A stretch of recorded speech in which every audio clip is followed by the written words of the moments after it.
Okay, I hope most of the people know Mahakavi Kalidas, who was born probably about 1100 years back. He said this then, that Sharira Madhyam Khalu Dharma Sadhanam, which means this body is surely the foremost instrument of doing good deeds. So we all are trying to do good deeds in our own way. So we need good bodies, right? What do you mean by good body? I think healthy body. So we are here to talk about healthy bodies. Sometime in mid 90s, I told my elder daughter, who was that time 3.5 years old, that any food which is prepared in the factory is likely to have chemicals and it's not healthy to eat. I know it was not her time to understand, but I also knew that one day it will sink in. I'm glad to say that we all try to eat as healthy as possible. These chemical additives in the food, they are ubiquitously present in practically everything that we lay our hands on. I consider them as weapons of mass destruction, or I can call it weapons of men's destruction. The right food to eat is what is grown on the plants, not made in the plants. Unfortunately, today, you hardly find anything which is natural. I think these days even death is not natural. Most of the people either die in hospitals or die because of long suffering due to several illnesses. How many people we hear or know that they are dying naturally due to only old age? Very, very sad.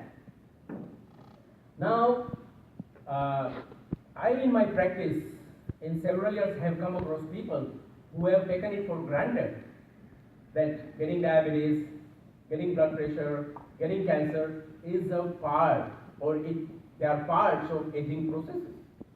Just like when you age, you lose your energy, you lose your stamina, you get diabetes, you get blood pressure. That's how people have taken it. This is really, really sad. I have been passionate, motivated for long into healthy eating and healthy living, so I read a lot, I dig deeper, and try to get information which I think has value. First, I apply to myself and my family, and then, if I am convinced, I share with my other families, my friends, and communities. Let me tell you before I begin my presentation, that I am not a scientist nor a researcher. As Samir Bhai mentioned, I am a pharmacist, but I like to, as he said, very, very correctly, that I like to see everyone on this planet healthy. And that's why I'm here in front of you, sharing whatever I have learned in my several years with you. So the topic of the day is right food plus right living is equal to right health. Now, when I was a child, I used to get two questions frequently asked, and I used to hear about those questions. Do we eat to live or we live to eat? These were the only two questions I remember were frequently asked. But I have this question now in my mind. Do we eat to fill the stomach? When I see people in big metro cities walking on the road, on the pathway, one hand cell phone, another hand burger, walking and eating, and that's their lunch. I see this phenomenon in most of the cities, even in developing countries. Especially in urban areas, it is becoming a norm. Oh, I have to fill my stomach, let me put something. So, there is no connection as far as these people are concerned who are living this modern, fast-paced life. They are not making any connection that food is basically a fuel for your body. You have about 100 trillion cells in your body and they need fuel. And they are not making connection that this food actually is a fuel for the cells. They're just saying that, oh, my stomach has to be full. They are not thinking that down the road, 15, 20 years, 25 years, things are going to face them very, very starkly. They are not making that connection. Let me ask this question. What is food?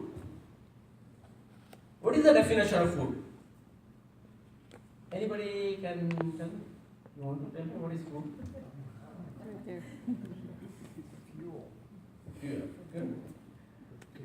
Fuel. Fuel. Okay.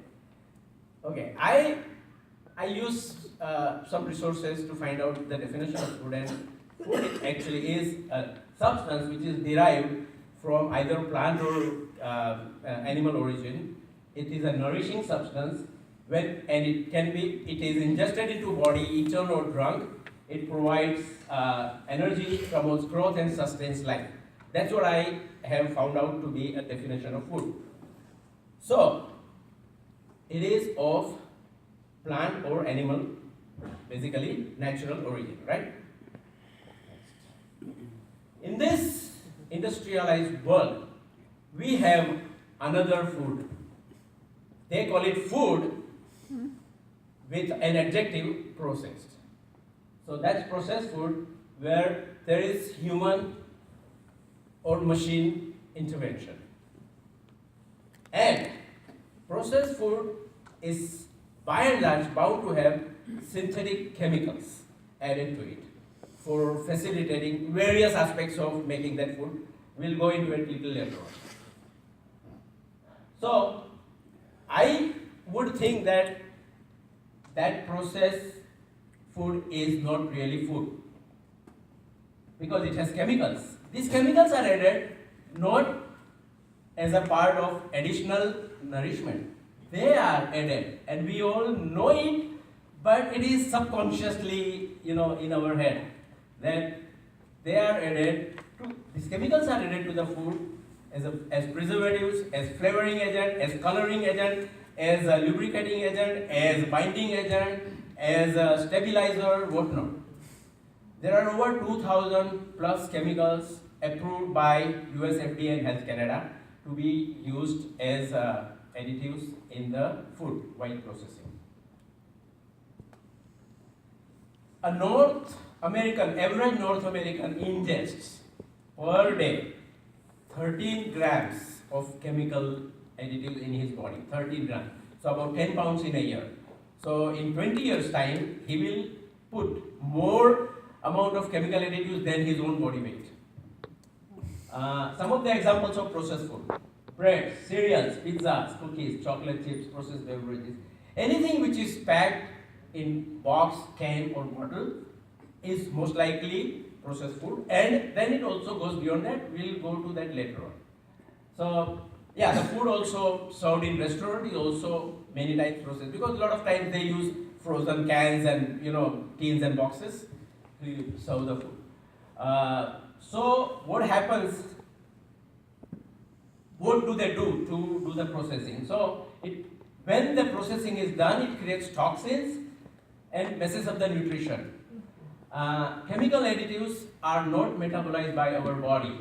They accumulate over the years and they eat the vitals of the body. And they have negative health effects. The only thing that happens is that because they are in small amount, we don't realize right away. Our body has tremendous capacity. God has made our body with a lot of power to deal with external unwelcome insurgents to deal with for a long time. But there is a limit. There is a limit. We'll come to that later on. So there are 8 popular myths that I have thought I should deal with. So number 1 is food sold in grocery store or served in restaurant is safe. That's what most people think. Healthy eaters think all organic food is healthy. Number 3, nutrition facts on label reflect the truth. 4, if we exercise, we should be healthy irrespective of what we eat. 5, if we have healthy parents, we are healthy. If we have unhealthy parents, we cannot do anything to improve our health. This is what most people think. If we go for regular medical checkup and take prompt treatment for our medical conditions, we should be good. It's a myth. As long as we eat healthy and do regular exercise, we should be healthy. Before we explore these myths, I'll take a detour. So, no. So, there are certain alarming facts about health issues in North America especially, and North America is basically a mirror to the whole world. So, but we are talking about North America. So, a president of American Heart Association in 1984, in an interview to Time magazine, mentioned that 1984, remember this year, he mentioned that if we reduce our fat intake substantially, we will be able to get rid of cardiovascular diseases by year 2000. I don't know whether that president is alive or not, but even today, cardiovascular health is number one killer in North America. What did happen? After his interview, people have really complied to his call. Anybody, even today you talk to, they talk about eating healthy, eating no fat, no saturated fat. But still, cardiovascular diseases have skyrocketed and people are unable to figure out where did we go wrong. Average North American, I mentioned earlier, he ingests 2000 plus chemical additives are added in the food and he ingests about 10 pounds in a year. Next. As per the book Serial Killer by Alan Masson, 1/3 Americans born in the year 2000 will have diabetes. The extrusion process used for making cereals, it destroys the chemical vitamins that are added to it. There is another problem with extruded cereal. I will go into it later on. If somebody has a question, we can talk, otherwise later on. A lot of food we eat is no longer even food. This is what Paul Stitt says in his book, Fighting the Food Giants. A lot of food we eat is not even food, it's a conglomerate of high-priced chemistry experiments designed to simulate food. A study done in 2011 in Windsor by University of Windsor Kinesiology Department, it found out that almost half of grade 7 students, about 13-14-year-old children, half of them were overweight, 10% had high blood pressure. Children as young as 11 are getting type 2 diabetes. 40 years back, people who were candidates for getting type 2 diabetes were 40 plus. It was unthinkable that time. But today, now it is accepted. Nobody is questioning that. They just think that, it's happening, we don't know why. Almost, now genetically modified organism, it's a different animal. And, you can have a separate presentation on that. So I won't spend much time on that. But genetically modified organisms, which means basically, organism is just a technical word, but basically it's a food, part of the food group. So they cause allergic reactions, infertility, accelerated aging, atrophy or swelling of organs, and precancerous growth. One of the studies done in Russia, and here I want to scare you. Why I want to scare you? We are always scared for doing a lot of things, right? From we get up till we go to bed, we just don't think about it that we are doing this because we are scared, but we are scared. Why do we have alarm system in our house? We are scared that somebody will break in our house. When we park the car, we lock it. Why are we locking it? Why can't we leave it open? Just walk up. No, we are scared that somebody will, car lift. Each and everything that we do has some connection with the fear. Now, if I don't scare you, you won't think that this has to be taken seriously. There was a study done in Russia on genetically modified organism on rats for 2 years. After about 4 months, they found a lot of problems like swelling of liver, swelling of brain, atrophy of testicles, precancerous growth in the GI tract, and they found hair growing in the mouth of the rats. This hair came in the mouth. Genetically modified organism food experiments. There are a lot of studies which can really scare, but our media is not exposing anything, so nobody knows about it. I mean, most people don't know about it. I won't say nobody. Anyway, so GMO have a lot of problems. What are GMO? components that will come later on. Next. Now, this term, Indians are familiar with this term. Indians believe that our body, anything in nature, like plants, animals, everything in nature is made up of Panch Mahabhut. Panch Mahabhut, Panch is 5, Mahabhut is, I'll just make it simple, elements. So there are 5 elements: earth, fire, water, air, space. So we believe that everything in nature is made from Panch Mahabhut. That's why when the bodies are burned, they degrade easily, because it's part of the nature. So, my take here is that any food that a human being eats has to come from the Panch Mahabhut group, from nature. So here is my problem. These chemicals are not part of Panch Mahabhut. I call it Chhattha Bhut. So it's 6th element. So these chemicals which are added in the food, they are not, most of them are not tested for safety. They are known to cause long-term harm, but very few are banned. Another monster, GMO, I spoke to you a couple of minutes back. They are also part of the Chhattha Bhut. So now I have grouped Chhattha Bhut into 3 parts. So first I'll talk about part 1. High fructose corn syrup. I'm sure a lot of people, or most of the people, know what is high fructose. I mean, a lot of people have heard what is high fructose corn syrup. They may not know it's dangerous, because it is again ubiquitously present in almost all the beverages. It is also available. It is also present in our ketchup, tomato ketchup, and other sauces. And it can punch holes in the intestinal lining. So when the intestinal lining is punctured, the toxic substances developed by bacteria, because when food is digested, there are all kinds of products, toxins which otherwise would pass through large intestine, and the nutritional thing, they get absorbed in the blood. But when there are holes in the intestinal lining, toxic substances produced by bacteria as well as undigested protein molecules, they all enter in the blood. And then when they enter in the blood, they're not supposed to enter in the blood.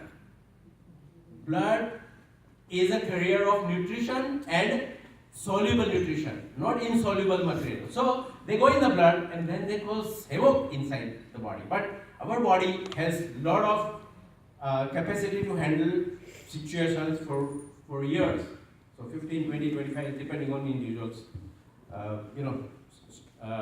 body's capacity to live.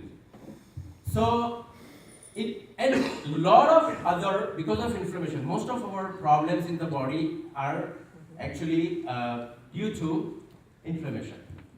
There is another guy, monosodium glutamate. This is again 95% of processed food. They have monosodium glutamate. It is actually described or identified by 30 to 40 different names. And we by and large do not know, because we are not told. Natural flavor. We think it is natural, but it is one of the monosodium glutamate. But because it is hydrolyzed, or because it is chemically synthesized in a different pathway, it is still monosodium glutamate, but the chemical structure is a little different. And natural flavor, rice syrup, brown syrup, protein hydrolyzed, all the powders that we get, these protein powders, which people take for building up muscles and all that, by and large they all have monosodium glutamate. Monosodium glutamate is present in practically 95% of the food items. You go to restaurants, you eat the broth that they use for making soups and stuff. They have MSG. MSG is widely used, and it's very cheap, and it's addictive. One of the there is a book written by one Mr. E.R.B. Poisoning of America. He has exposed this fact about MSG. world over, when they do experiments for diet and diabetes on rats, they inject to the newborn rats, they inject MSG, monosodium glutamate. Why? Because monosodium glutamate makes the consumer obese. Now they need rats, because rats naturally, by their DNA, they never become obese.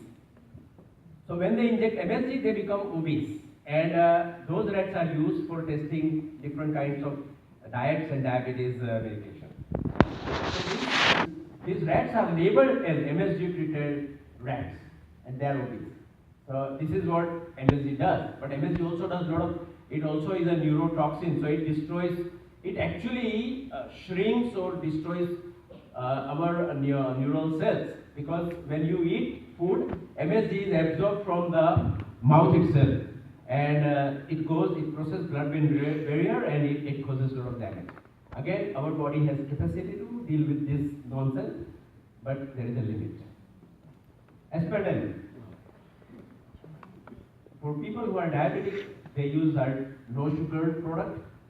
Most of them are likely to have aspartame. 75% of the adverse reactions reported to FDA, they are related to aspartame.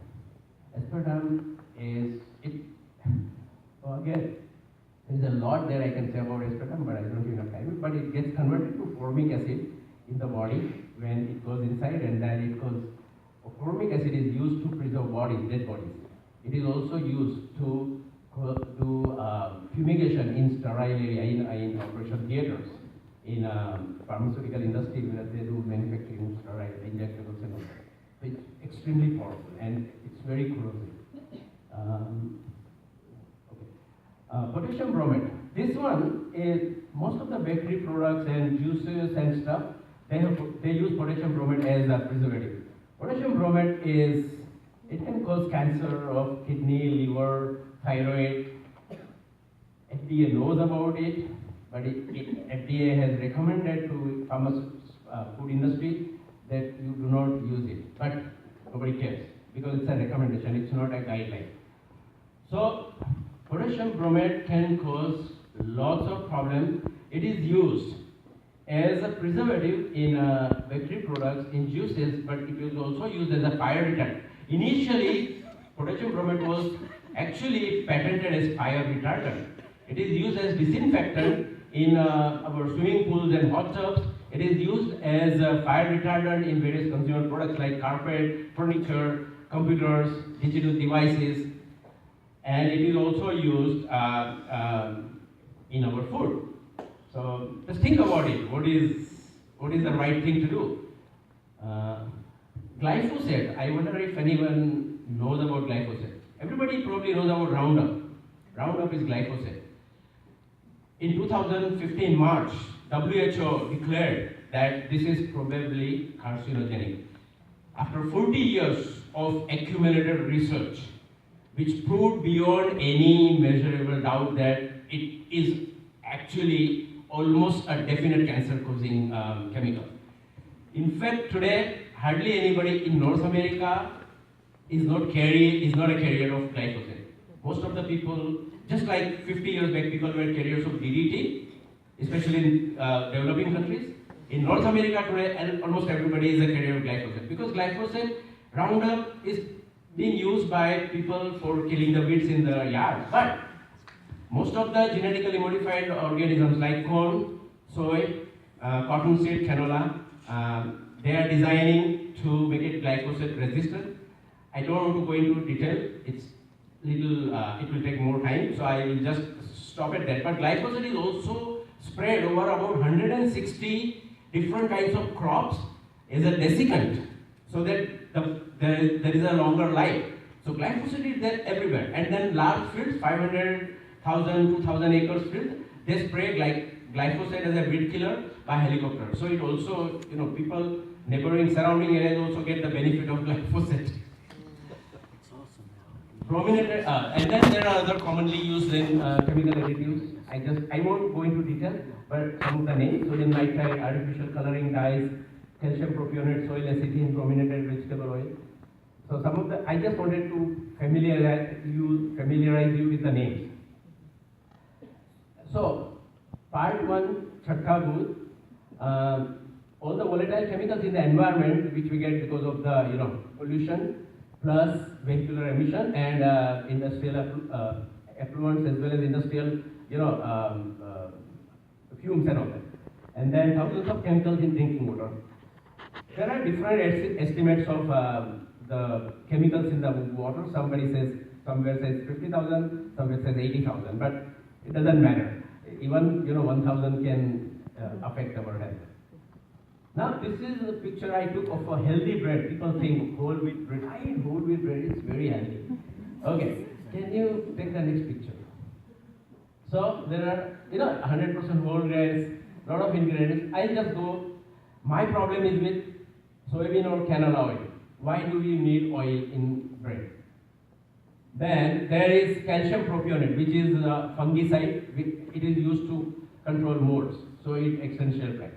Anything that is used is only to make it longer life, tastier, look better, no nutritional advantage. But then it is affecting our health. Then there is diacetyl tartrate, esters of mono and diglycerides. They are emulsifiers, so they basically act as emulsifiers. Now there are 3 emulsifiers you put in this bread. Why? Then there is the vegetable monoglycerol, that is also emulsifier. And then sodium stearyl 2-lactate, that is also emulsifier. And then sorbic acid. Now, if we make bread at home, we just need 3 or 4 ingredients like wheat flour, yeast and water, right? And sometimes people would put little salt, little sugar. That's it. You don't need anything else. And then I have seen healthy bread with 12 grains, 15 grains, with 15, 20 different chemicals. I'm not talking about 12 grains of all the natural grains variety. I'm talking about 15, 20 chemicals, like 3, 4 emulsifiers, 3, 4 preservatives, 3, 4 softening agents, so many ingredients in the bread. And we really do not need any one of them because they don't add value to our body's functioning. Next. So now I am coming to 6th element or Chhatta Booth part 2, and that is genetically modified oil. So I have categorized Chhatta Booth or 6th element into 3 categories. Number 1 is all the chemicals. Number 2 is all GMOs because this is a different animal, different entity. So most of the genetically modified food are grown in these 6 countries: US, Argentina, Brazil, Canada, India, and China. And there are 4 main crops: corn, soy, cotton, and canola. Now in USA, they grow corn, soy, and cotton. And in Canada, corn, soy, and canola. But in North America together, we have these 4 main. Now, the interesting thing is that from corn and soy, they extract 15 to 20 different ingredients. So, that we don't know. Most of the people don't know. From corn, they get corn starch, they get corn oil, they get corn milk, they get dextrose, they get vitamin C, they get vinegar, they get corn oil, they get dextrose, lot of chemicals from corn. And most of the processed food industry, to the extent of 80%, the ingredients that they use, they are from either corn or soy. From soy, you get soy lecithin, you get isoflavones, you get soy meal, you get soybean oil, you get tofu, you get tempeh. So there are a lot of ingredients coming from soy. And cotton, mainly cottonseed oil, which is used for making margarine. And canola oil, very popular, cheap, and heart healthy. That's what I heard from some people. Most dangerous. And most common GMOs in our kitchen. So I am breaking down to make it simple for you. And then I have lots of charts which are simplified. They are there. Anybody who wants, I can always email them. So oils such as corn, soy, canola, and cottonseed, they are in our kitchen. One of them, most of the people. And if you see vegetable oil, there is nothing like vegetable oil. Vegetable oil is either a blend of 1 or 2 or 3 or 4 of these oils. So otherwise, what is vegetable oil? There is nothing like vegetable oil. It's just a name given to either 1 or 2 or blend of all these. And then sugar. If they have not written what is it coming from, it is most likely to be beet sugar because beet is in US is genetically modified. So your white sugar is most likely to be from wheat. Then you have flax seeds in Canada, which is genetically modified. And all the dairy. Now in US, FDA has permitted to use since 1994, so 22 years, genetically recombinant bovine growth hormone, which is, I would put it simply as growth hormone. So they can inject the dairy cows in US with growth hormone and to get more yield. US cows never needed more yield, but anyway, that's another topic again. So in US, there are some companies, some dairies who do put on the label that this milk is not product from genetically RBGH, bovine growth hormone administered cows. But when there is no label, it is most likely to be, because they want to capitalize that we are not using growth hormone. So when somebody is not writing, that means it is from growth hormone category. Now, in Canada, for some reason, luckily, we escaped that